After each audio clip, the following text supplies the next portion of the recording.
Chavales, vamos allá de nuevo con el enlace químico y en este caso nos vamos a centrar un poquito más en el enlace covalente. Ya estuvimos explicando antes en el vídeo del enlace iónico cuál era el motivo por el que los átomos se unen, pero lo vamos a volver a repetir.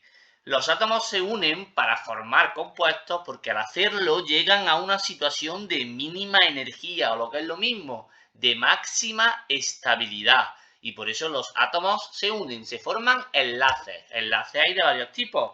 Estuvimos viendo en el vídeo de antes el enlace iónico, que lo tenemos aquí a la izquierda. Y también tenemos el enlace covalente, que es aquel que va a ser el protagonista de este vídeo. Lo más importante, el enlace covalente se da entre no metales. Y los no metales no forman iones, como en el enlace iónico, sino que comparten electrones. ¿Cuáles son esos no metales? Pues en la tabla, en esta en particular, están sombreados de amarillo. Tenemos aquí a la derecha muchos de ellos y también tenemos el hidrógeno que está aquí un poquito solo. Los no metales, como tienden a captar electrones, ¿vale? Entre ellos no pueden formar un enlace de otra manera que no sea compartiendo electrones. Ahí tenemos. El enlace covalente se da entre no metales y los no metales no quieren ceder electrones, por tanto se van a ver obligados a compartirlos. Aquí tenemos dos átomos de bromo que necesitan cada uno un electrón y no tienen más remedio que compartir ese par de electrones. Vamos a verlo más detenidamente en moléculas particulares. Aquí tenemos dos átomos de flúor. Los átomos de flúor no quieren ceder electrones porque esta capa que tienen aquí, la capa 2, donde tienen 7 electrones, 2 electrones en la capa 2s y 5 en la capa 2p, está prácticamente llena. Ambos flúor necesitan un electrón. Como necesitan un electrón, no se forman iones porque nadie le quiere dar un electrón al otro. ¿Qué va a pasar? Pues van a compartir electrones. ¿Cómo se hace? Pues mira, vamos a trabajar una estructura que se llama estructura de Lewis. Aquí se ponen en juego los electrones del último nivel, en este caso os lo he sombreado en rojo, hasta que todos los átomos tengan a su alrededor 8 electrones. Eso se llama la regla del octeto. Vamos a verlo, verás como es muy sencillo. Aquí tenéis un flúor con sus 7 electrones a su alrededor. Repito, los 7 electrones salen de aquí, de su última capa. Necesita un octavo para tener 8 a su alrededor. Ahí tenemos el segundo flúor, también con 7 electrones. ¿Qué es lo que van a hacer esos dos flúors para formar un enlace y ser más estables? Compartir ese par electrónico. Ese par electrónico lo comparten y lo podemos contar tanto en el flúor de la izquierda como en el flúor de la derecha. Forman un enlace covalente porque comparten un par para formar la molécula F2, que sería la molécula de difluor. ¿Qué pasaría si tenemos carbono que tiene esa configuración electrónica con el último nivel 2s2, 2p2? Es decir, que tiene 4 electrones en su última capa, 2 de aquí y 2 de aquí, por tanto necesitaría otros 4 para tener 8. Y ese hidrógeno, que el hidrógeno es la excepción de estos casos, porque ya sabéis que el hidrógeno con su configuración 1s1 solo necesita un electrón para rellenar la capa 1s. Ya sabéis que en el nivel 1 no hay 1p. Por tanto, el hidrógeno, solo necesita siempre, en todos los casos, un electrón. Aquí vamos a poner ahora la estructura de Lewis. Y antes os explico que el átomo central siempre es aquel que más electrones necesita, como el carbono. Para tener 8 en su última capa necesita 4. Y hemos dicho que el hidrógeno solo necesita 1 para rellenar su capa 1s. Vamos a poner aquí en medio el carbono, con sus 4 electrones. Sus 4 electrones que vienen de aquí, ¿vale? De la capa 2, 2s2 más 2p2.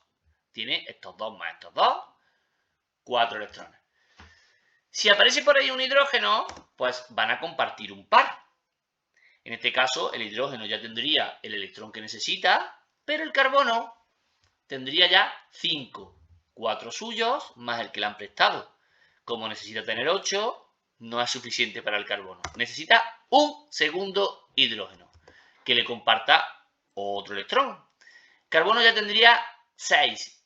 Necesitaría un tercer hidrógeno que le compartiera otro electrón y un cuarto que le compartiera ese cuarto electrón. Ahora sí, todos los 5 átomos de esta molécula, tanto el carbono como los hidrógenos, estarían estables. ¿Por qué? El carbono tendría 8 electrones a su alrededor, los 4 suyos más los 4 que le han prestado, y cada hidrógeno pues tendría su electrón en verde más uno que le ha prestado el carbono.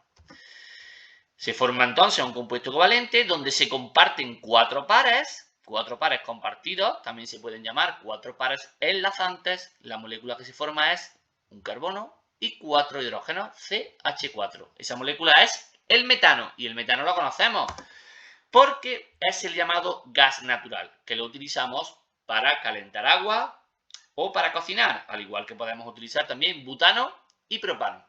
Otro ejemplo. ¿Qué pasa si lo que tenemos es nitrógeno? El nitrógeno en su última capa, la capa 2, como veis, tiene 5 electrones. 2 del orbital 2s más 3 del orbital 2p. Para llegar a 8 necesitaría 3. El hidrógeno ya hemos visto cuál es su caso, que solo necesita siempre solo 1. Por tanto, de nuevo, el átomo central va a ser el que más electrones necesita, es el nitrógeno. Como veis, le he puesto 5 electrones a su alrededor. Tiene que llegar a 8. ¿Quién le va a prestar esos 3? Pues para empezar, ha encontrado un hidrógeno. Ese es el primer par compartido. El nitrógeno ya tendría a su alrededor 6 electrones. Con el segundo hidrógeno que encuentre, formaría también un enlace covalente. Ahí tenéis. El nitrógeno ya tiene 7 alrededor, sus 5 naranjas, más los 2 que le han dado, uno cada hidrógeno. Le queda, para tener 8, 1. ¿Que quién se lo da? Efectivamente, un tercer hidrógeno. Ahora sí, este nitrógeno ya tendría 1, 2 y 3 pares compartidos, más un par no compartido que está aquí arriba. Si contáis, el nitrógeno ya sí cumple la regla del octeto. Tiene 8 electrones a su alrededor. Por tanto, el compuesto covalente que se forma es ese, un nitrógeno, 3 hidrógenos, como veis aquí, 3 pares compartidos y un par no compartido. Y ese compuesto también lo conocemos porque es el amoníaco, que ya sabéis que lo utilizamos para limpiar. Ahí os dejo también una tabla donde, viendo los pares compartidos, que también se pueden llamar pares enlazantes, y los pares no compartidos o no enlazantes, sabiendo eso podemos saber la geometría de la molécula. Por ejemplo, el amoníaco, que lo tenemos aquí, hemos visto que tiene 3 pares compartidos y uno sin compartir, y sabemos entonces, según esta tabla, que el amoníaco es una molécula piramidal. El metano, que también lo hemos trabajado, ¿vale? En esta presentación tiene 4 pares enlazantes, 0 antienlazantes y es una molécula tetraédrica. Os dejo también una tabla con las propiedades de las sustancias covalentes, que son las protagonistas de este ejercicio, pero también iónicas y metálicas. Así las podéis comparar. Veis que en las sustancias covalentes tenéis como 2 columnas. Una que pongo aquí abajo, excepciones, porque realmente hay muy pocas sustancias covalentes con estas propiedades, solo las tridimensionales como la sílice y el diamante, y la inmensa mayoría de sustancias covalentes, como por ejemplo el amoníaco, que lo hemos trabajado, el metano, que también, el agua, el flúor, esto que también lo hemos trabajado en esta presentación. La inmensa mayoría de sustancias covalentes, como digo, son moleculares y tienen estas propiedades. Os dejo ahí algunos retos para que construyáis la estructura de Lewis de esas moléculas y averiguáis su geometría con la tabla que hay aquí. Y también os dejo esas 2 pares de átomos para que me digáis si se formará un enlace iónico o covalente. Si es iónico, averiguad los iones y la molécula que se forma. Y si es covalente, construid la estructura de Lewis y predecir su geometría. Muy bien, aquí os dejo más vídeos de este tema y también un enlace por si os queréis suscribir al canal. Un saludo.